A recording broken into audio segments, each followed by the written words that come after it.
Okay, so we'll start with the good news, or potential good news. I have you've probably noticed, in fact, no, we'll start with a little bit of, I don't know if it's housekeeping or yet another attempt to help people understand some of the issues that those political and media figures who are being proved catastrophically wrong about everything at the moment still fail to understand. So I don't know if you've seen the attempt, and I've got to be honest, the newspapers have been pretty good at this now, although some of the columnists and commentators remain. I've just seen something on Twitter about someone trying to blame the petrol crisis on anti-Brexiteers, which is, breathtaking. But the claim that because other countries have shortages, this can't have anything to do with Brexit. You can understand why people want to cling to the carcass of that claim. Of course you can, but you don't really want to be one of them.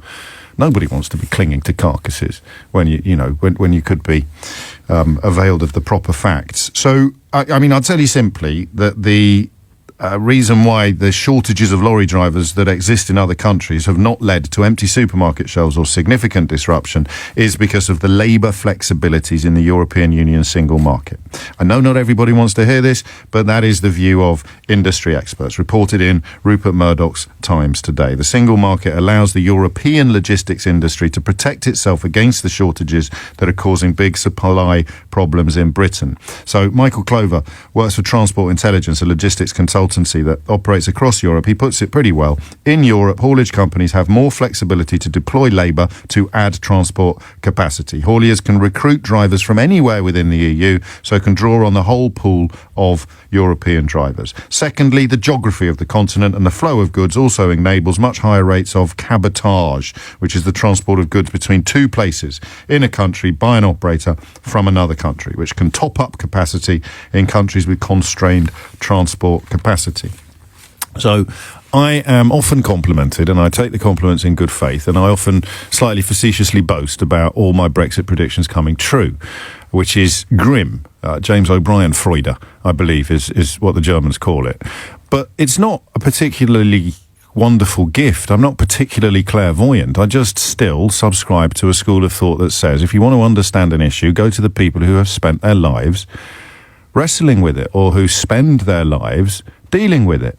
I know what you're thinking. Is he going to do the Andrea Leadsom Pascal Lamy story again? And I will allude to it briefly. The idea, when I worked for the BBC, that having asked a former Director General of the World Trade Organization about what WTO membership would mean, that I then had to have the same conversation with Andrea Leadsom, is a really helpful illustration of how we've ended up in such a mess. So you are more than welcome to listen to some person who's popped up on Channel 5 explaining what is going on from a position of no knowledge, evidence or insight whatsoever, or even someone who's popped up on LBC. Or you go to the people who do this for a living. You go to the experts.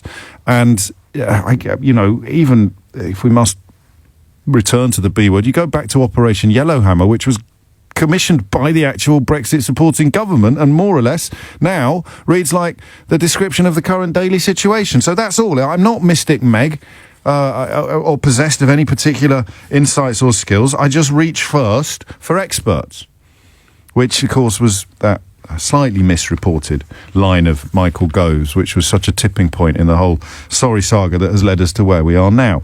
So I have contacts now. The experts that I draw upon and have drawn upon have become contacts and in some cases friends. And one of them tells me that this is perhaps a glimmer of hope for the industry, although she also warns me that some of the people who are now signing up to a hospitality strategy council are perhaps taking a risk by allying themselves with the government that has brought the industry to its knees. But people like Emma McClarkin, the chief exec of the British Beer and Pub Association, Nando's and chief exec in UK and Ireland, the head of Green King, various key players, the head of Prezzo, the chair of Prezzo, will be joining a committee with Paul Scully, the business minister, that is addressing particular problems for the hospitality industry. Robin Hudson, Kate Nichols, Alistair Story and Nisha Katona have been appointed to the government's new Hospitality Council to steer the sector recovery, which my contacts tell me is potentially mildly good news. Of course, that's in the caterer. I've told you a few times the trade mags are probably the most reliable media when it comes to the situation that we're currently in, because they didn't cheerlead for or against the big decision of 2016. They simply report what's going on in their industries and what those industry experts are saying. 11:08 is the time.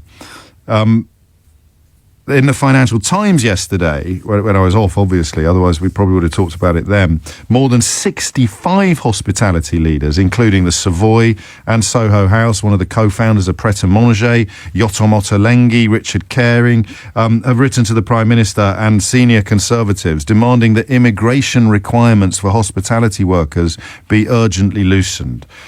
And that is a story. Not least because they use the phrase close to imploding. We'll speak to one of the signatories of this letter in about 20 minutes' time, but I wanted to give you an opportunity to get in first. It seems to me now, and I want to have this conversation in a grown-up way, it seems to me now that go back to that text, actually, from Ronnie in Kent. Who would have thought that ending free movement of people and goods would lead to a shortage of people and goods? It seems to me now that we are edging ever closer to a national realisation that freedom of movement of people was a really good thing. It is, I think, as much the fault of so-called Remainers as it is of so-called Leavers that the public was not aware of this or not clear about this. You may disagree with that. You may think there are answers to the problems being described by industry leaders everywhere from haulage to hotels, that you have a better grasp of their industry than they do. Or perhaps you're somebody who's spent 20 years following the Tory lead on the dismantling of trade unions, but you've woken up this week and discovered a deep desire to see the terms and conditions and the wages of your average worker improved, which is it's a bit of a turnaround, but I suppose it's better late than never. Dear James, where is Nigel Farage? Is he driving a lorry? I don't think so. 10 minutes after 11, there's an idea. The warnings coming now from the hospitality trade are huge. And the personnel issue, I should stress, is not confined to the people in the restaurants. One of my contacts tells me that he's already seen 2 directors of multi-million delivery firms out on the rounds today. They're behind the wheels of lorries doing deliveries to restaurants, despite the fact that they're the sort of CEOs and head honchos at big companies. There's such a shortage of bodies who are able to drive lorries that they're now sending out the white-collar workers to do the blue-collar work. I'd stress again, as I often do on this programme, the plural of anecdote is not data. The question I have is what we are going to do, and whether or not, because I said to you on Friday that I think now the political climate is such that they could bring in visas for foreign workers and it wouldn't actually be a Brexit betrayal, or it wouldn't actually be held up as evidence that they got everything wrong. Keir Starmer is not landing these punches. He is not landing these points. He has chosen not to try. For whatever reason, he is not using this to make political capital. And therefore, I said to you on Friday, I think the government could bring in special visas for lorry drivers and not have much criticism at all. Unfortunately, they brought in special visas for lorry drivers an hour after our show finished, but they brought them in such a way that they're very unlikely to work because they didn't bring in an attractive offer for people currently living overseas to come here and either resume or begin a working life here. You can come for 3 months, but then you can clear off again. I just don't think that's an attractive offer. You know, not when you're getting a much better offer from lots of other countries. So if you're in hospitality, this is one of those opportunities, and you better hurry up actually, because I've got quite a lot to get through this hour, and then it's Keir Starmer's speech at 12. So give me a call now. Just tell me what the score is on the ground. I'm hearing about restaurants that have been built and kitted out and are ready to open but can't. 0345 6060973. I'm reading about services, which is the phrase for a meal. you have a service, a lunch and a dinner usually. Some restaurants, of course, stay open all day. I'm hearing about restaurants in pretty much every category and calibre, from the high-end Michelin-starred stuff right down to your greasy spoons, simply not being able to serve the customers that they want to serve because they haven't got the bodies. I just want to hear from you. 0345 6060 973 is the number you need. Let's take a break from talking about petrol and lorries and haulage. Let's talk instead about restaurants and cafes and hotels. You've been very good to me over the years with the first-hand, straight in there testimony and evidence. I want good news as well. If you're doing fine, we'll take the call. But remember, as with chicken pox, just because you've never had it doesn't mean it doesn't exist. So I think the producer gets increasingly frustrated by people ringing in to say, well, there's no shortages in my local budgeons, therefore this is all lies. If you've never had chicken pox, it doesn't mean that everybody who's had chicken pox was lying. Okay? So if there's no shortage where you are, it doesn't mean that everybody who's reporting shortages is lying. If you got some petrol this morning, it doesn't mean that every newspaper in the land and every photograph and every broadcast is untrue. And speaking of petrol stations, there's one up the road from me. I think Good Morning Britain have been there this morning because the lad who's drawn it to my attention is a producer there, Rav.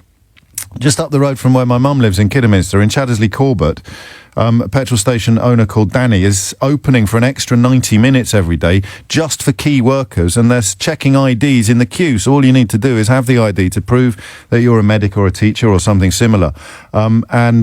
They'd normally be closed at 9 p.m, but they're opening up earlier. If that petrol station is the one I think it is, the one opposite the Fox Inn, just outside Chaddesley Corbett, then it certainly used to be owned by the father of a lad I went to school with. I wonder if Danny is his sister. It's a small world, isn't it? 11:15 is the time. No more petrol and haulage on this show, at least. I'm sure we'll be returning to it on LBC in the course of the day, and I'm sure I'll be back on it tomorrow if things don't improve too sweet. Let's do hotels now. Let's do restaurants. The catering industry has warned of, and this is the word I'm looking at, the sector, hospitality leaders have warned that the sector is, and I quote, close to imploding under the strain of acute labour shortages following Brexit and the COVID-19 pandemic. Number one, what does imploding look like in the hospitality sector? 0345 6060 973. And number two, as someone perhaps a little bit lower down the food chain than the signatories to this letter, although, you know how this show works, perfectly likely that some of the signatories to this letter will ring in as well. But people who didn't sign the letter to the Financial Times, how accurate is the description of your sector being, and I quote, close to imploding? And remember how I began this introduction? By just reminding you what happened when we decided to listen to Norman in Ongar, Nigel Farage and Digby Pudding-Jones instead of the people actually at the metaphorical coalfaces. Look what happened when we thought Andrea Leadsom knew about as much about the WTO as Pascal Lamy, a former Director General of the WTO. Look what happened when Sir Paul Nurse, the head of the Royal Society, explained what would happen with regard to science, and radio producers booked Andrew Bridgen to put forward the alternative. Look what happened. So this is what the experts are saying. Are we going to listen to them now? It's 11:16. 90 minutes after 11. Here's an anecdote. A pal of mine went to a watch fair at one of the hotels near Heathrow at the weekend and was planning on settling down for a session with his fellow watch aficionado mates. But the shortages of staff in a hotel that was actually open was so acute that they left. They were and this is the problem, because people will start taking it out on the managers and the staff that are there, but there simply weren't enough people to properly look after all of the customers in a relatively smart hotel. I don't think it was the hotel where the fair was actually held. I don't know the details, but anyway, that's an anecdote. That's not data. But if you find 1,000 of them, you've got a story. 20 minutes after 11. And the story today is that 65 hospitality leaders have warned the government that the entire sector is close to imploding under the strain of acute labour shortages. Darren's in Swindon. Darren, what would you like to say? How you doing, James? You all right? Pretty good, yeah. Well, I'm all right. I don't need labour shortages here. As long as there's someone to push the buttons and polish my bald patch every morning, we're good to go. Excellent. I'm actually a hotel manager based in Swindon, you said beforehand. 4-star, 2 rows fine dining, and after Brexit, I should say it was bad. Yeah. And I lost a lot of my workforce because it didn't feel comfortable. And I was speaking to some of the guests that came through, the patrons, I would say, And I think in Brexit a bit. Have you got me on speaker? Can you hear me now? That's much better. That's much better. Go on. Amazing. Sorry, I was multitasking. So, which I'm not very good at, by the way. So, after the Brexit situation, when it came to the team members, I tried to recruit. So they didn't feel comfortable from overseas and his agency. And they were saying, look, we want to come and help you. However, we don't feel uncertainty how long we'll be here for, how we'll be treated. Yeah. And when I told other guests this as well, coming to stay with my establishments, they were saying, no, that's not real. Why can't we get some of the British guys over here? And I'm saying, they haven't got the mentality and don't want to do it. It's long hours, the payment's actually brilliant. But let's move things forward slightly now. So when it comes to the period now we're going through, it's if not worse, because I can't actually, we're busy, because obviously no one's going abroad to do holidays and such, staying here, UK-wise. However, I can't actually look after guests I've already got booked, and I'm actually full. So team members like today, for instance, I'm at work at the present moment, saying, I don't want to be busy today. And I'm saying, why don't you busy for us? More tips, everything else. We can't actually look after them, Darren, because we haven't actually got... Well, oddly, I didn't know that you were going to say that when you came on. And my mate was at a watch fair at the weekend. Explained it really well, but it's hard to convey that you are open for business, but you are not providing the level of service that either you want to provide or that your guests expect, because there are not enough bodies in the building. Correct. And I don't think people really get it. It's actually really worrying. Come Christmas time now... don't worry. Boris is battling to save Christmas. Gosh, he's got a big battle on his hands. The thing about it is, James, what's really worrying is that I want to be busy. I'm going to be busy this year as well. However, I don't think I can actually provide the service. And the amount of complaints I have, I end up giving the money I've earned away back to them. To give refunds and to give compensation. And that's a much more live likelihood post TripAdvisor and all that malarkey. People are a lot more, not a bad thing necessarily, but they're a lot more aware of their rights and a lot more... a lot less British, really, when it comes to asking for refunds compared to 10 or 20 years ago. Do you recognise the phrase "close to imploding," Darren? Yes, I do. What does it mean in Swindon? What does it mean in your venues? Okay, at the moment, Swindon at the moment is you can't recruit, but you want to recruit. If you do recruit, you can't keep making to stay, either from overseas. Also, as well, when it comes now to the amount of revenue to come to the door, it's amazing. Yeah. We're busy. However, next week I've got to give what I've earned back. So the problem, what hopefully Boris can actually sort for everybody is, which I would like him to do, is do temporary visas to a period of time now till the summer period. Not just over Christmas. Right through. So 12 months then, really. Correct.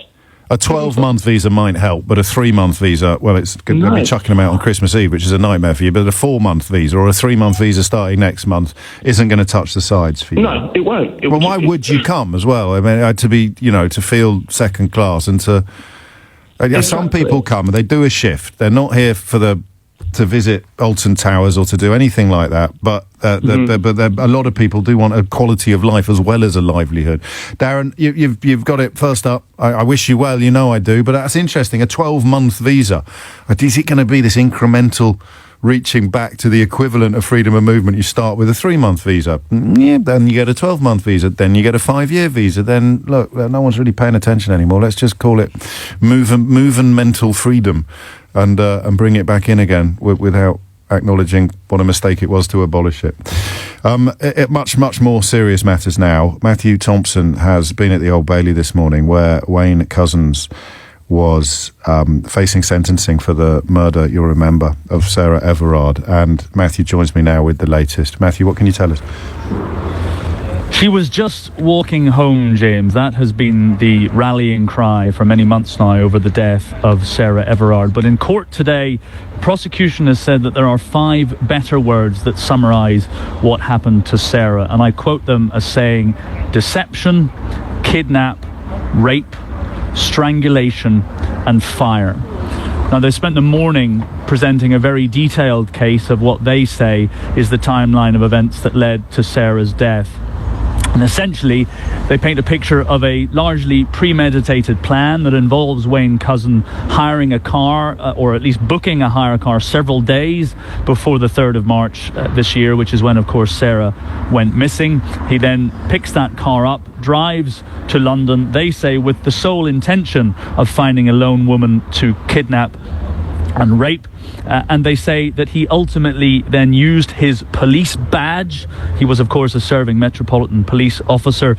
He had been out on COVID patrols before, so prosecutors say he knew the language, he knew the regulations, and he used those regulations to trick Sarah. He essentially arrested her, or conducted a false arrest on the pretense of her being out and about during lockdown and breaching COVID rules. He handcuffed her, he detained her in that hired car, and then he subsequently raped and killed her. The court has been shown in the last few minutes CCTV footage from passing buses on the South Circular in South London, which appears to show Wayne Cousins stopping Sarah as she walks along the street, showing her something which we presume is his police badge, and then handcuffing her and putting her in the back of a car. Eyewitnesses too say that they saw this kidnap taking place. They saw a man and a woman standing on the pavement. The woman had her arms behind her back and was giving her other arm willingly as the man placed the handcuffs on her. The woman was compliant, the eyewitnesses said, with her head down. The man was confident. They assumed they were watching an undercover officer arrest a suspect who had done something wrong. Prosecutors now say that Wayne Cousins falsely arrested Sarah, that he handcuffed her. He drove her 80 miles back to Kent. It was the start, they say, of a lengthy ordeal that was to lead inexorably to her rape and murder, and they say that she must at some point have realised her fate. Wayne Cousins then, the prosecution says, having raped and killed Sarah, burned her body in a woodland in Kent nearby, where he owns some land, bagged her body and then tried to dispose of it. And then I suppose throughout the course of the afternoon, James, we're going to get more detail, much of which is not really repeatable on the radio, it has to be said, about exactly how that happened and exactly how the police then tracked him down in the days after her disappearance. Thank you, Matthew. I notice also a former boyfriend of Sarah's describing, this is pertinent for reasons that I don't need to explain, describing her as extremely intelligent, savvy and streetwise, and not a gullible person, which is of course the counterpoint to the vileness of the tactics he deployed. I think we've lost Matthew there.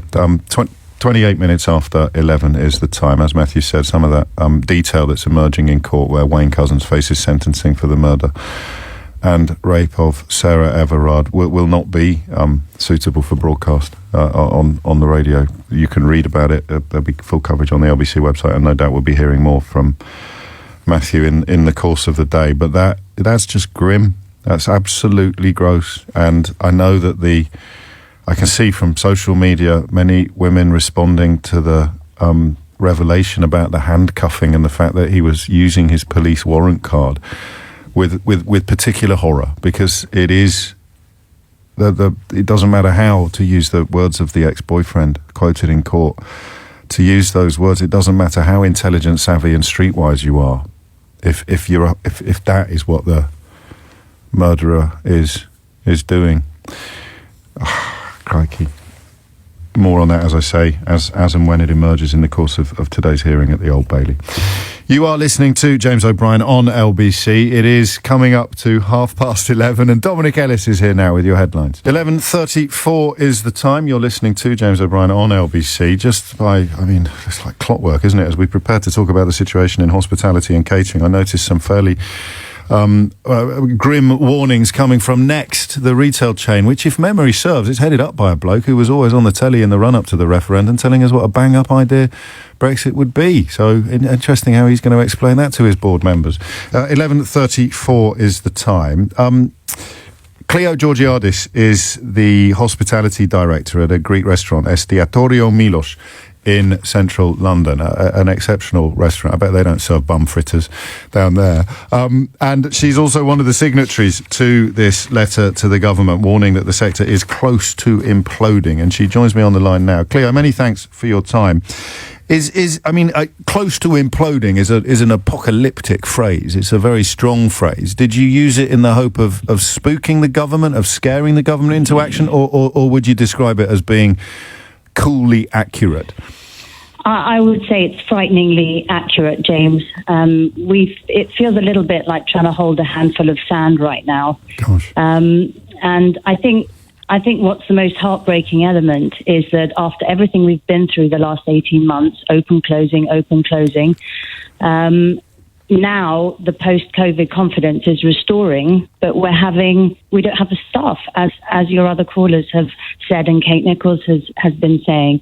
So we're having to limit capacity. Operators are closing some days. If you're on 2 floors like we are, yes. When you don't have the bodies, and that's the heartbreaking thing, because the guests are coming back. They want to dine out. They want to book big tables. They want to be looked after.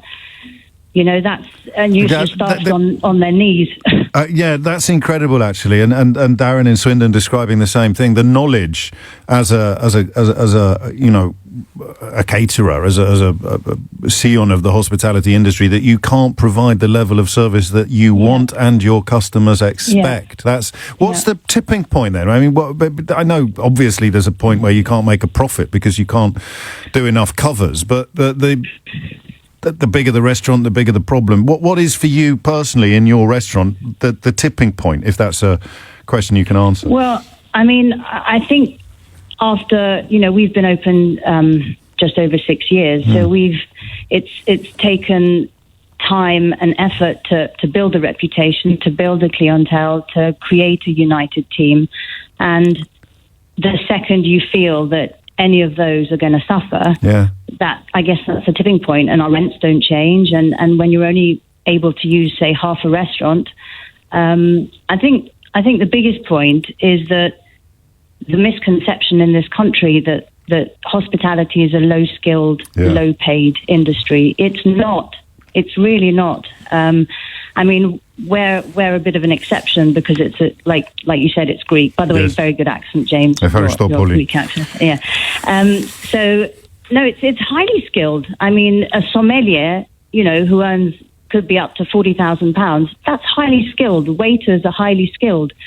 This is an Anglo-Saxon disease, isn't it? Fred Sirieix has spoken about this as well, who of course famous now for his television work, but one of London's finest maitre d's. And I have, I hope, obviously, a lot of connections with Greece. And my friends there, when I was at university, when I started visiting there a lot, there was no distinction in terms of status between the people that were coming to the London School of Economics to study international relations and the people who were perhaps going to hotel school in Switzerland, or the people who were going to be dedicated to the catering. No distinction at all. No higher or lower. 100%. And in the 60s and 70s, when all the Europeans came to this country and brought their diverse culture, their cuisine, their language, that's what made London so cosmopolitan, and that's what added to, we moved from a pie and mash place to this incredible cuisine that everyone enjoyed and was integral to the appeal of London, not just for tourists, but mobile businesses. And I mean,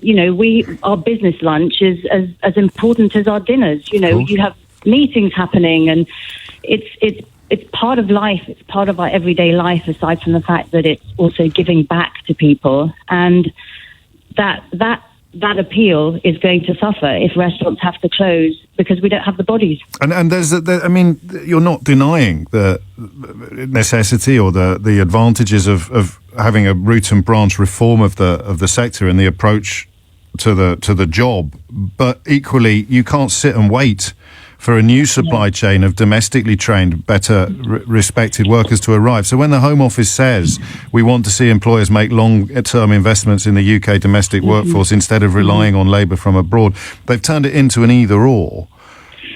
They have, but there's also a cultural issue that it was only then, when everyone came to this country, that it did become a profession to be proud of. Chicken and egg, isn't it, to coin a catering analogy? I think what would help is if the skilled shortage list, if they add some hospitality roles onto that, because there are none. on the skills shortage list. Right. And if they do that, then some restaurants at least have the chance to be able to sponsor people to come from overseas. And there'd be you'd want to see reduced visa fees as well, presumably, Yes. or just to make Yes. it attractive. And what about the timescale on the visas you refer to, or on some special dispensation ones? Because I think it's fair to say that the invitation to European lorry drivers to come here and work for 3 months has not been snapped up with much alacrity on the No. continent. So what might work in your sector? I think if you put a time limit on a visa, then you're telling people that we don't really want you. So I think people have to be looked at in terms of their skills, their training, their history, and their eligibility to fill a certain role within a company. So, I mean, it's really scary, and that's why this letter, all those operators on it, Clearly. it got to the stage. Everyone's crying to each other, panicking, sending business away, not knowing how they're going to see it through. And it really is a huge problem. Well, I suppose all you can do is to carry on shouting while also squeezing in the small matter of having to run big businesses and restaurants and hotels and catering empires as well, looking at the 65 signatories. Cleo Georgiadis, many thanks, Cleo, as I say, the hospitality director at the Greek restaurant Estiatorio Milos, and that thing, just simple things like that are so helpful to understand, having 2 floors and thinking, well, soon we won't be able to open the second floor. Soon we won't be able to open at lunchtime, as I think as Albert Roux has been Michel Roux has been down that route already, or at Le Gavroche. And listen, before you start going, oh, who cares? They're all really posh restaurants. The bloke who founded Pret a Manger signed this as well, and it's not that long ago that all the tub-thumping Brexiters were banging on about why we had to stop working from home in case Pret a Manger went bust. Funny, isn't it? That it's almost like they have absolutely no consistency or honesty in their analysis of the news. It depends entirely on the colour of the scarf that they've tied around the neck. Well, I'll tell you what colour my scarf is. My scarf is the colour of the UK. If you care about this country, then all the damage that has been done to it unnecessarily should make your blood curdle like it does mine. And it's not that hard to break out of the mindset you've been tempted into by 6 years of bogus rhetoric and ludicrous media coverage. All you've got to do is stick your head out the window, open your eyes, have a look around, and then ask the people who are shouting their complaints what their complaints have been caused by. 11:42 is the time. Thank you. Mark's in Horsham. Back to the catering question, Mark. What would you like to say? Yeah, hi James. Thanks for having me on the programme. I'm a Remainer, and I thoroughly regret us leaving Europe. But I think that we're in the situation where we just now have to get on with playing the game with the cards we've been dealt with, and that means for all businesses working locally, which most businesses do, they've got a local market they're providing goods or services to. They have to look to the local labour pool, and they have to pay appropriately to recruit. It's a competitive marketplace. But So, you've seen the the problems here, and it's a well-rehearsed argument. I haven't got a great deal of patience with it, but I've got a great deal more patience as a person than I used to. So I'll run through it with you and see whether either of us can spot any flaws in what the other person is saying. Yeah. The ones you're going to tempt to do the jobs that we're talking about today are currently doing jobs. Yeah.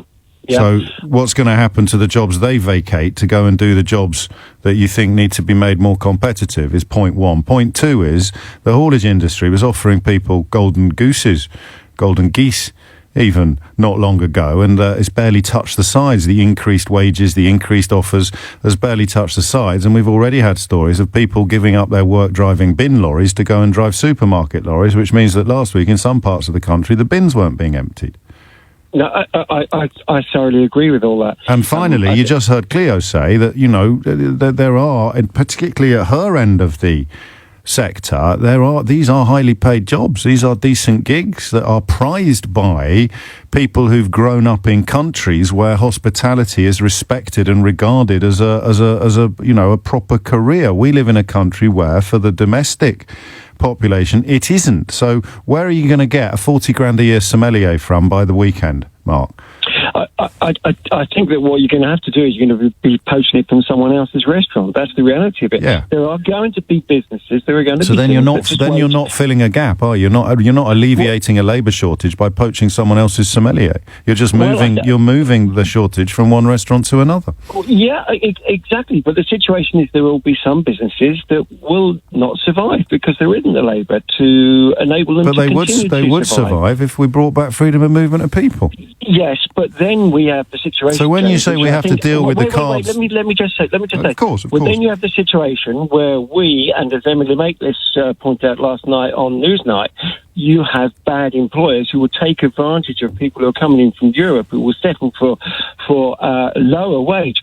So it's a combination. What do you think this Europe is? I didn't see Newsnight last night. That sounds an unlikely intervention from Emily. It was a fantastic. What do you think Europe is? Who are all these French people that have to come here to work for a pittance? The Italian people, the Spanish people, the Polish people. The most scant economic comparisons between these countries now. The point you make had a relevance during that initial accession of the Eastern European countries, but it doesn't anymore. Mark, it's 10 years, 15 years out of date, that argument, and it wasn't particularly good then. And as you know, and I know you're not in this category, it was usually deployed by racists who were lying about having concerns about the working conditions of foreigners when, in fact, they just didn't want any foreigners here at all, as became clear during the course of the referendum campaign. So that doesn't work as an argument either.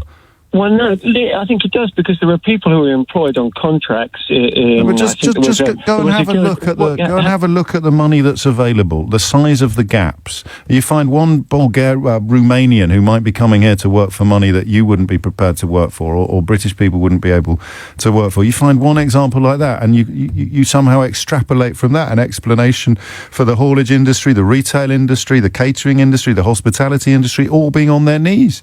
And it is here, right in front of me, as you speak. The fashion and homeware chain Next has warned it may struggle to deliver its normal service in the run-up to Christmas unless the UK government relaxes post-Brexit migration restrictions to allow more workers into the country. I'm afraid, for me at least, the idea that this situation has been caused by low-paid Europe... I mean, it was rejected by the Bank of England, God forbid. And I did begin this hour by urging everybody to stop thinking that, I mean, in that case, it would have been Mark Carney or the Bank of England were somehow an equal and opposite force to Andrew Bridgen or Mark Francois. If you want to understand the economy, talk to the best economists you can find. Maybe don't get Andrew Bridgen on the phone. It's 11:47. 11:51 is the time. Everybody in the hospitality industry seems to be united in the problems they currently face, but there will, of course, be lots of people nowhere near the hospitality industry that think all the people in the hospitality industry must therefore be wrong. The challenge, and we are still, I can't believe it, we're still a lonely little canoe paddling up the creek on this programme. The challenge, of course, is for the rest of the media to wake up to the fact that you don't balance out people who know what they're talking about by inviting on a guest who doesn't know what they're talking about. 11:52 is the time. So how bad is it? And this phrase, close to imploding, how accurate is it? Adam is in Bristol. Adam, what would you like to say?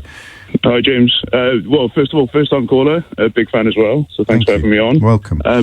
But in terms of the last caller, and I mean the whole sentiment around the implosion, I think we're very close, dangerously close. And we're paying our team now in my establishment as a cohort more than I paid any team I've ever managed in my career. So I think to say that we're not paying enough, and we've been paying recruiters to bring people in. I mean, you can poach from other restaurants, but really, as you said, it doesn't solve the problem. And those people you bring across, they're ready to jump ship for. I mean, there's also the Lord Farquhar element of what the last lad said about, well, if some companies have to go under, that's just a price we're going to have to pay. So misrepresent the reality. Disregard the expert analysis and then say, well, if some companies go bust, that's a price worth paying. I'll tell you, if that bloke voted Remain, I'm Gordon the Gopher. Well, yeah, I mean, as well, a lot of the people we have, I mean, you referenced TripAdvisor earlier, and what should be a great tool for the industry is turning into a bit of a minefield. Because this is the recurring thing. You can't provide the service you want to provide. Essentially, yes. And the people who, dare I say, go to TripAdvisor to pen their reviews in a negative light are the people who wanted more British people working in the hospitality sector, wanted to be served by Brits at the table side. But the work ethic just isn't there, James. Just as an example, the attendance record at the moment from our team is appalling. These people, they don't see what they're doing as a career. It's a stepping stone. Part-time people, students, or people just unsure as to what they want to do. And that next. is something we should be able to improve, is what Cleo was saying. But you're not going to fix that by the weekend or Christmas or even this time next year. That is you'll like this, because this speaks to exactly what you describe. Emma says, I remember at school, when I worked in a school, the head of sixth form funneling those she considered to be duffers into the travel and tourism BTEC rather than what she considered to be the worthier courses. She even taught the damn travel and tourism course. Her contempt for the kids was palpable. And that is a nationwide cultural problem that will take a generation to fix. If it is indeed fixable. If it is fixable. I think we don't put enough respect in the industry. I mean, we don't respect people that work in hospitality. It was a problem, whereas now we're starting to understand that we need to respect these people, and it's a highly skilled trade, ultimately. Yeah, well, I mean, I don't like asking this question, actually, but it's important to get all the facts, all the truth out there. What does the light at the end of the tunnel look like? You can be as imaginative as you want, Adam.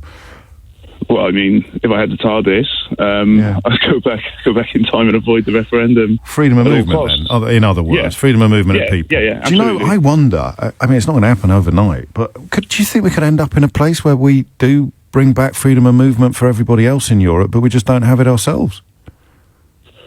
I mean, that's one option. I mean, yeah, it's an option, but then why are we in this situation in the first place? We're in the situation, we need to find a solution, but I don't think we're exploring all possible options. No, well, and that's why I'm told that we should have some optimism, or at least cross our fingers about this new committee that's been set up with reported in the Caterer with a lot of your industry leaders working with government to address some of these issues. But then, of course, in the next breath, I remind you what the Home Office said in response to this letter.